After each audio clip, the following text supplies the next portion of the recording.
दोस्तों नमस्कार, मैं नारायण अपने YouTube चैनल पर आप सभी का हार्दिक स्वागत और अभिनंदन करता हूं। एग्ज़ाम का समय काफ़ी कम है, एग्ज़ाम काफ़ी नज़दीक है और आज का जो प्रश्न पत्र संभावित प्रश्न पत्र होने जा रहा है वो मेरा ऐसा मानना है कि मैंने वैसे ही इसे तैयार किया है जैसा आपके बोर्ड के द्वारा आता है या जैसा आपके एग्ज़ाम सेंटर पर आता है। हिंदी और अंग्रेज़ी दोनों माध्यम में अंग्रेज़ी माध्यम की भी डिमांड हो रही है, तो मैंने इस वीडियोज़ को बनाया है। आपको जो क्वेश्चंस है वो देखिएगा, बड़े इम्पोर्टेंट और महत्वपूर्ण क्वेश्चन होने जा रहे हैं। शायद ऐसे क्वेश्चन आपने पिछले वीडियोस में नहीं देखे होंगे।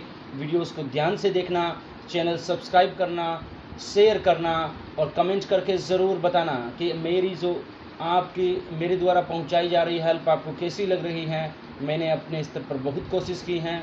बहुत सारे विद्यार्थियों के मैसेजेस आ रहे हैं कि सर डर लग रहा है, कैसा एग्ज़ाम होगा। देखिएगा, एग्ज़ाम के दौरान जो तैयारी कर रहे हैं या तैयारी करते हैं अच्छे से, वाकई उन्हीं को डर लगता है। बाकी तो उन्हें किस बात का डर है कि उन्हें सिर्फ जाकर एग्ज़ाम में आना है। तो जो एग्ज़ाम की अच्छी तैयारी कर रहे हैं या अच्छी प्रिपरेशन है, तो आप हौसला रखिएगा, हिम्मत रखिएगा और अपने आप से कहिएगा कि yes I can do it and I will. So definitely you can do. और मंजिल मिल ही जाएगी, भटकते ही सही। गुमराह तो वो है जो घर से निकले ही नहीं। तो आप तो घर से निकल चुके हैं, आपकी तैयारियां काफ़ी ज़ोरों शोरों से चल रही हैं, ऐसी मैं उम्मीद करता हूं। और मैं समय समय पर मेरा जो ज्ञान संज्ञान है पुस्तकालय विज्ञान का, वो आपके साथ शेयर कर रहा हूं। आपको कैसा लग रहा है पढ़ाई करके? मैंने एग्ज़ाम के शुरू से लेकर लास्ट तक आपकी मुझसे जो भी हेल्प हो सकती वो की है।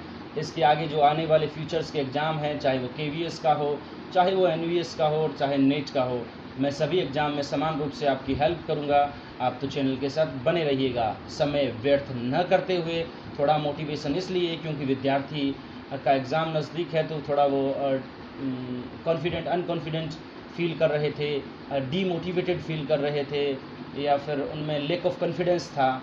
तो इन सभी बातों को ध्यान रखते हुए थोड़ा सा मैं बोला। चलिए शुरुआत करते हैं कि भारत में एक आंदोलन के रूप में सार्वजनिक पुस्तकालय विकास को किसने शुरू किया था, सबसे पहले किस राज्य ने शुरू किया था? तो ये बड़ौदा रियासत ने 1910-11 में सियाजी गायकवाड़ तृतीय के प्रयासों से W.A. बोर्डिक महोदय को बुलाया और वहाँ पर इसके विकास को शुरुआत की गई। नेक्स्ट क्वेश्चन आज का हमारा, लाइब्रेरी बढ़ती हैं और बढ़ती हैं। Library grows and grows endlessly किस सूत्र से संबंधित हैं? तो ये ग्रंथालय विज्ञान के 5वें नियम से संबंधित है। नेक्स्ट क्वेश्चन आपकी स्क्रीन पर कुछ इस प्रकार, भारत के पुस्तकालय विधान के अनुसार भारत में सार्वजनिक पुस्तकालयों के निदेशक कौन होते हैं? Who is the director of the public libraries in India according to the library legislation of India? तो chief executive at the state level. Option A आपका करेक्ट आंसर रहेगा।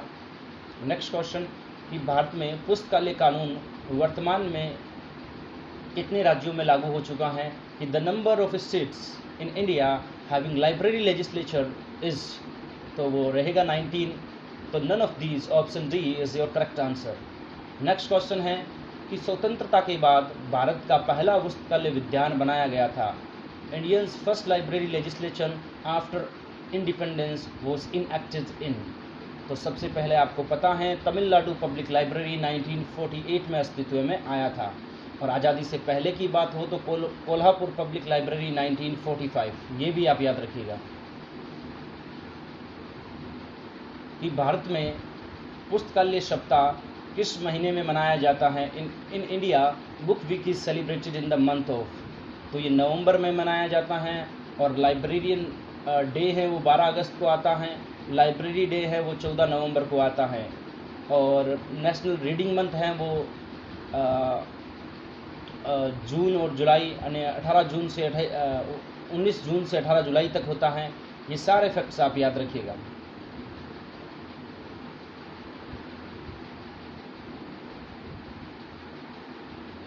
भारत में पुस्तकालय विज्ञान शिक्षा की शुरुआत सबसे पहले मैं बता चुका हूँ, बड़ौदा इन 1911। नेक्स्ट क्वेश्चन बड़ा important, America library association ALA ने किताबों और पढ़ने के लिए प्यार को बढ़ावा देने की स्थापना की है। तो ये American library institution has instituted for promoting love for books and reading, तो ये होगा ऑप्शन सी। काल्डकोट मेडल ये दिया जाता है प्यार और किताबों को पढ़ने का बढ़ावा देने के लिए। मुझे कोई बता सकता है महानुभाव कि कार्नेगी मेडल है जो ऑप्शन 2 वो किस लिए किसको बढ़ावा देने के लिए, और clearance day award option A, इन दोनों का संबंध किसको बढ़ावा देने से है? कमेंट बॉक्स में ज़रूर बताइएगा। नेक्स्ट क्वेश्चन, किसी लाइब्रेरी की ओपन एक्सेस प्रणाली की संतुष्टि कौन सा नियम करता है? Open access system of libraries specific in, तो ये third law of library science से संबंधित हैं, आप याद रखिएगा। ओपन एक्सेस सिस्टम, और ओपन एक्सेस सिस्टम का जन्मदाता जेम्स डफ ब्राउन को माना जाता है, और जेम्स डफ ब्राउन का संबंध ब्रिटेन से है। नेक्स्ट क्वेश्चन आपकी स्क्रीन पर, पठन सामग्री और कुशल चार्जिंग सिस्टम का उचित पठन संगठन किसमें निहितार्थ है? तो ये देखिएगा कि proper organisation of reading materials and efficient charging system is the implication of, तो ये fourth law of library science से है। मैं क्वेश्चन को दोनों में पढ़ रहा हूँ, जो हिंदी मीडियम में पढ़ रहे हैं, दोनों इंग्लिश मीडियम, उन दोनों के लिए।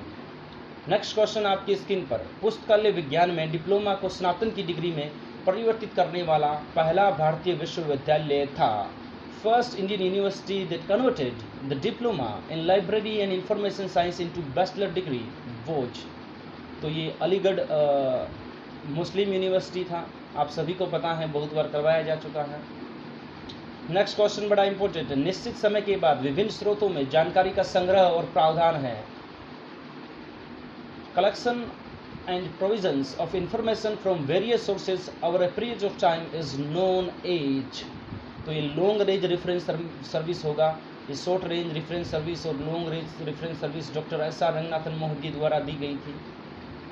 Next question, the patents are regarded as, यानी पेटेंट को किस रूप में जाना जाता रहा है? तो पेटेंट एक प्राथमिक प्रकार की सूचना का स्रोत है। क्या आप मुझे बताइएगा कि क्या एक सार्वजनिक पुस्तकालय में पेटेंट मिल सकता है, हाँ या ना में कमेंट करिएगा। ISSN का मतलब, ISSN स्टैंड्स फॉर, तो ये इंटरनेशनल स्टैंडर्ड सीरियल नंबर, ये 8 अंक का होता है, आप ये याद रखिएगा, सीरियल्स के लिए इनका प्रयोग किया जाता है। नेक्स्ट क्वेश्चन, निम्नलिखित में से कौन सा पुस्तकालय में पेशेवर कर्मचारियों को प्रशिक्षित करने की तकनीक है? यानी which of the following is a technique to train professional staff within the library, तो ये रहेगा आपका option A, job rotation. Next question on your screen, कि रंगनाथन के अनुसार पठन सामग्री पर खर्च किए जाने वाले पुस्तकालय बजट के कुल धन का प्रतिशत होना चाहिए। याद रखिएगा, रंगनाथन महोदय पूछ रहे हैं कि जो पुस्तकालय में कुल सामग्री खर्च हो रही हैं उसमें से पुस्तकालय बजट का प्रतिशत क्या होना चाहिए? According to Ranganathan, the percentage of total money of the library budget to the spend on the reading material should be, तो ये 40% यानी 40%, ऑप्शन सी आपका करेक्ट आंसर रहेगा। नेक्स्ट क्वेश्चन, प्रबंधन का सबसे महत्वपूर्ण पहलू है, the most important aspects of the management is, तो performance analysis option A, budget B, cost benefit analysis C, और all of these above option D. तो देखिएगा, मैं प्रबंधन के लिए सभी एक समान इंपॉर्टेंट हैं, all of these is a correct answer. Next question है कि PPBS तकनीक द्वारा विकसित किया गया, जिसे बाद में US नेवी द्वारा अपनाया गया। The PPBS technique was developed by, तो ये रेड कॉरपोरेशन द्वारा दी गई थी। आज का क्वेश्चन पत्र थोड़ा हार्ड हो सकता है, मेरा ऐसा मानना है कि कुछ क्वेश्चंस जो आपको लगता है कि मुझे लग रहा था कि ये आने की संभावनाएं हैं, या एक ऐसा प्रश्न पत्र जो कि हार्ड और इजी क्वेश्चन का समावेश, जिसे हम बोल सकते हैं कि मॉड्यूलेट पेपर था या फिर एक समान पेपर स्तर, वो मैंने चूज किया है आपके लिए। बड़ा इम्पोर्टेंट है, बड़ा ध्यान से आप इसे देखिएगा और एग्ज़ाम में बेनिफिट लीजिएगा अपना। पार्ट का मतलब प्रोग्राम एवेल्यूएशन रिव्यू टेक्निक, तो ऑप्शन ए आपका करेक्ट आंसर रहेगा।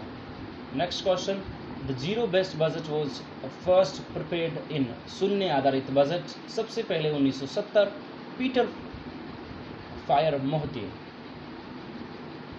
नियोजन के 7 चरण किसने बताए?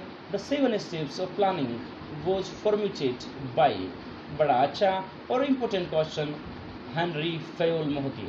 अब मुझे बताइएगा कुंटज एंड ओडोनियल एल्टन मेयो का संबंध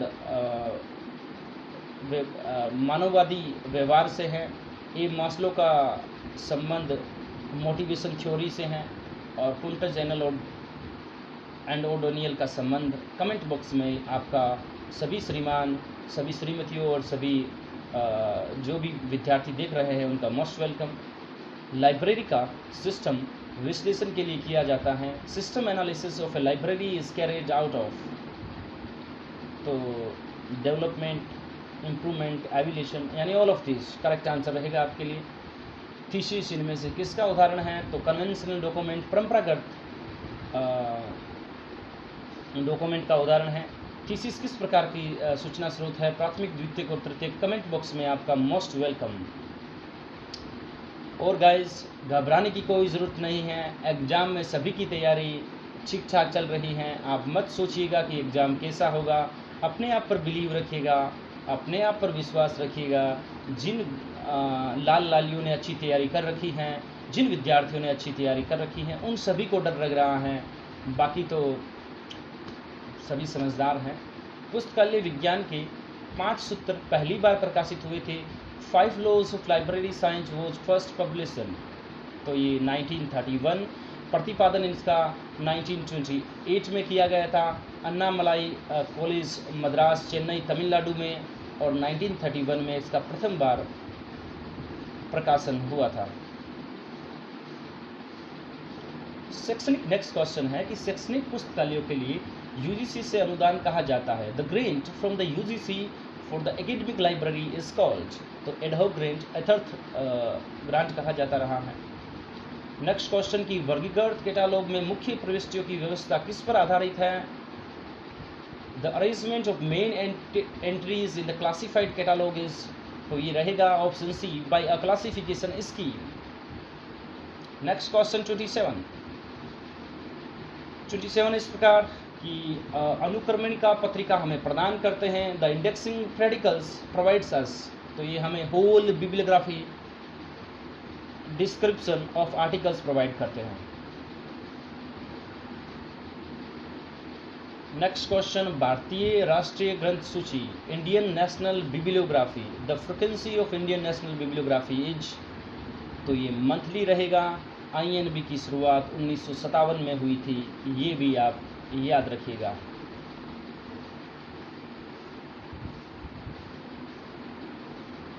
नेक्स्ट क्वेश्चन, भारतीय राष्ट्रीय ग्रंथ सूची में शामिल होने वाली भाषा की पुस्तकों की संख्या है, यानी the number of language books which are covered of INB is, तो 14 रहेगा, आपको सबको पता है, 14 लैंग्वेज में है वो।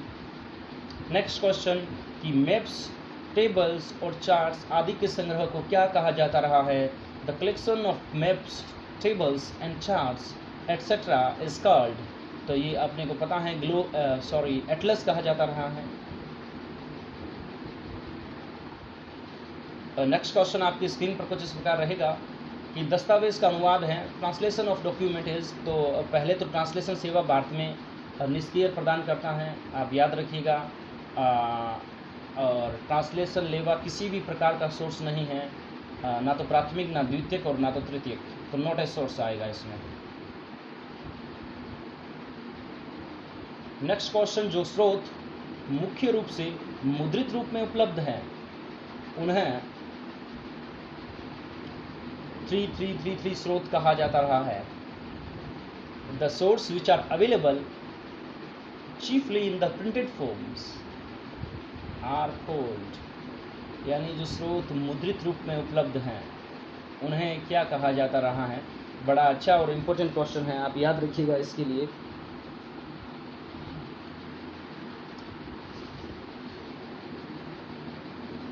तो इसके लिए आज थोड़ी गले में दिक्कत है, बोलने में दिक्कत हो रही है, हो सकता है आवाज़ आप तक प्रॉपर पहुंच पा रही है, तो ये डॉक्यूमेंट्री कहलाता है।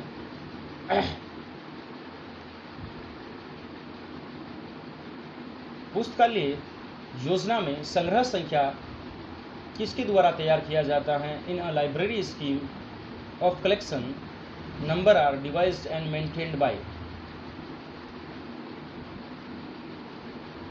पुस्तकालय योजना में संग्रह संख्या किसके द्वारा तैयार किया जाता है? तो ये आप याद रखिएगा।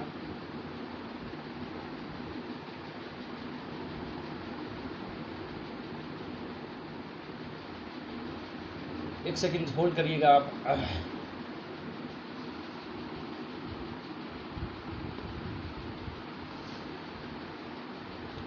जैसा मैंने आपको बताया, थोड़ी आज गले में दिक्कत है।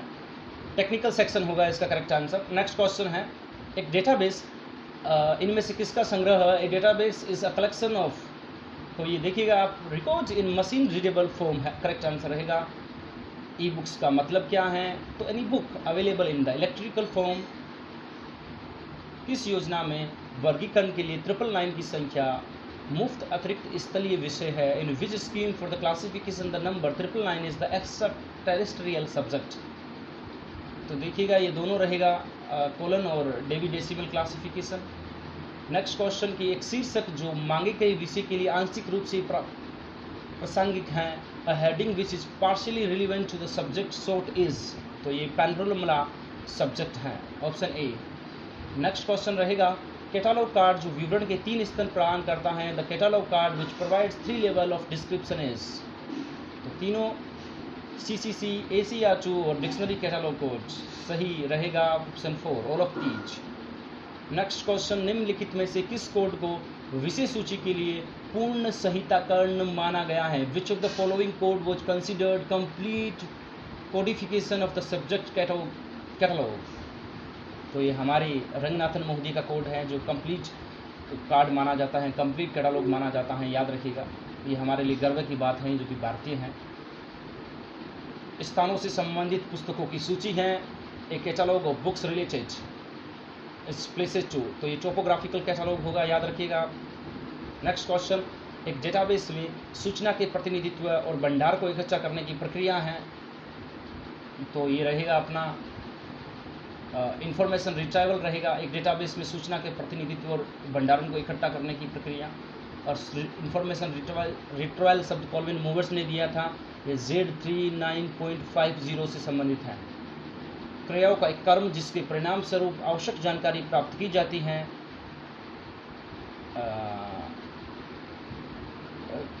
Sequence of actions which result in updating required information is, तो इसका भी ऑप्शन रहेगा retrieval system, option A. Next question है कि CDS ISI जो पैकेज 1985 में यूनेस्को के द्वारा आया था, वो कौन सी भाषा में लिखा गया था? The micro version of the CDS IS package is written in, तो ये पास्कल लैंग्वेज। वैक्यूम ट्यूब का उपयोग कंप्यूटर की किस पीढ़ी में किया जाता रहा है? तो ये प्रथम पीढ़ी में, द्वितीय में ट्रांजिस्टर, तीसरी में वो अपने IC, और चौथे में अल्ट्रा लार्ज IC, और पांचवें में artificial intelligence AI। Next question, निम्न में से कौन सी मेमोरी अस्थायी है? Which of the following type memory is volatile, तो ये random access memory, option B correct answer रहेगा। 8 बिट की स्ट्रिंग को क्या कहा जाता है? तो ये बाइट कहा जाता है। नेक्स्ट क्वेश्चन की पुस्तकालय के कर्मचारियों की UGC पुस्तकालय समिति के अनुसार पुस्तकालयों की किस श्रेणी की अंतर्गत पुस्तकालय अध्यक्ष को वर्गीकृत किया जाता है? Libraries are grouped under which categories of library staff according to the UGC library committee, तो प्रोफेशनल्स होते हैं लाइब्रेरियंस, आप याद रखिएगा, ऑप्शन बी रहेगा। नेक्स्ट क्वेश्चन, उपयोगकर्ताओं का सर्वेक्षण किस प्रकार के पुस्तकालयों में सबसे उपयोगी है? तो उपयोगकर्ताओं का सर्वेक्षण है वो पब्लिक लाइब्रेरीज में रहेगा, ऑप्शन बी। नेक्स्ट क्वेश्चन, निम्नलिखित में से कौन सा पुस्तकालय उपयोगकर्ताओं की शिक्षा से संबंधित है? Which of the following is related with the library users education, तो ये रहेगा पिकनेप महोदय रहेगा, ऑप्शन बी। DM नॉरिस का संबंध, एक पुस्तक है इनकी DM नॉरिस की, क्लासिफिकेशन एंड कैटलॉगिंग मेथड्स नाम से है मेरे हिसाब से, जहाँ तक मुझे याद आ रहा है। रंगनाथन और देवी के बारे में बताने की ज़रूरत नहीं रहेगी अब तो। पाठकों की पहल का मतलब initiation of the readers means, तो ये ओरिएंटेशन रहेगा ऑप्शन ए। नेक्स्ट क्वेश्चन, किस मिस्र के राजा ने पब्लिक लाइब्रेरी की आत्माओं के लिए चिकित्सा का स्थान कहा था? Which Egyptian kings called his library a place of healing for the soul? तो 4 ऑप्शंस दे रखे हैं, बड़े इंपॉर्टेंट और आसान ऑप्शन है, तो ये ऑप्शन सी रहेगा आपका। एमएनसी नाम के एक राजा थे वो। Next question, open access system सबसे पहले किसने शुरू किया था? जेम्स डफ ब्राउन, ब्रिटिश म्यूजियम। 13 अंकों का ISBN कितने भाग में होता है? How many parts are there in 3 digits 13 digit ISBN number? सभी जानते हैं 5 भागों में। प्रथम भाग यूरोपियन नंबर, दूसरा भाग ग्रुप, तीसरा भाग पब्लिशर, चौथा भाग टाइटल और 5वां भाग चेक डिजिट। और यूरोपियन नंबर को प्रत्यय भी कहा जाता है, प्रत्यय नंबर भी कहा जाता है, वो 3 अंक का होता है, और चेक डिजिट 1 अंक का होता है। ये दोनों इंपॉर्टेंट है, आप याद रखिएगा।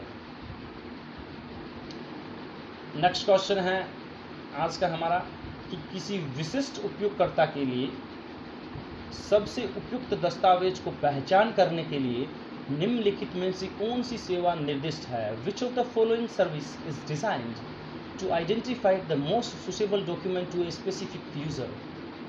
तो SDI की बात हो रही है यहाँ पर, selective dissemination of information, HP Luhn महोदय 1958। SDI आई थिंक 1961 है, कमेंट बॉक्स में बताइएगा कि 58 है SDI का, 61 है। दोनों ही HP लुहान से महोदय से संबंधित है, 1958 भी और 1961 भी, और दोनों में HP लुहान ने कुछ न कुछ दिया है। एक क्विक पद्धति भी है इनकी HP लुहान की, वो कब आई थी कमेंट बॉक्स में ज़रूर बताइएगा। शोध करता है रिसर्चर आर, तो रिसर्चर कौन होते हैं? ये बोथ होते हैं, कंज्यूमर्स भी होते हैं और जनरेटर ऑफ इंफॉर्मेशन भी होते हैं। और कंज्यूमर्स याद रखिएगा, कंज्यूमर्स नहीं कंज्यूमर्स ही होता है। नेक्स्ट क्वेश्चन की लाइब्रेरी बिल्डिंग का स्थान एक निहितार्थ है जिसमें लॉ ऑफ लाइब्रेरी साइंस है। Location of library building is an implication of which law of library science? तो ये ऑप्शन ए रहेगा फर्स्ट। नेक्स्ट क्वेश्चन, निर्मित कार्य के स्वामित्व का दावा करने का लेखक का अधिकार है? तो author's right to claim ownership of created work is under intellectual property right. तो गाइस ये तो थी आज की, मुझे जो इम्पोर्टेंट क्वेश्चंस ज़्यादा लग रहे थे उसको मैंने हिंदी और इंग्लिश में दोनों के सामने आप सभी के सामने प्रयास किया। उम्मीद करता हूँ कि मेरा प्रयास आपको पसंद आएगा। एक बार सभी अपने आप में कॉन्फिडेंस रहिएगा, डीमोटिवेटेड मत होइएगा प्लीज़। आप एग्ज़ाम का समय नज़दीक है। आज आप सिर्फ थोड़ा बहुत रिवीजन करिएगा और थोड़े वीडियोस देख रखे हैं उनका रिवीजन करिएगा, माइंड को फ्रेश रखिएगा। अब एक दिन में अगर आप सोच रहे हैं कि मैं सारा पढ़ाई कर लूँगा, सारा रिवीजन कर लूँगा, तो ऐसा संभव नहीं है। इसमें आप ज़्यादा कंफ्यूज होंगे। ये मेरा लाइब्रेरी साइंस का निजी अनुभव रहा है। दिमाग को फ्रेश रखिएगा, मूवीज़ देखिएगा, घूमना फिरना, मंदिर जाना, प्रार्थना करना, जो भी आप कर सकते हैं, अपने आप को समय दीजिएगा, क्योंकि ये लाइफ का बड़ा इम्पोर्टेंट फेज रहता है एग्ज़ाम के समय। इसमें डू और डाई वाली सिचुएशन रहती हैं, तो आप अपने आप को फ्री रखिएगा, ज़्यादा से ज़्यादा सोचिएगा कम, एग्ज़ाम में बैठिएगा और अपने आप को कहिएगा कि यस मैं कर सकता हूँ या मैं कर सकती हूँ। डेफिनेटली आप कर पाएंगे, क्योंकि इस दुनिया में कुछ भी इम्पॉसिबल, असंभव शब्द नहीं है। तो चलिए इन्हीं शब्दों के साथ बेस्ट ऑफ लक। मेरे साथ बने रहने के लिए आपका धन्यवाद।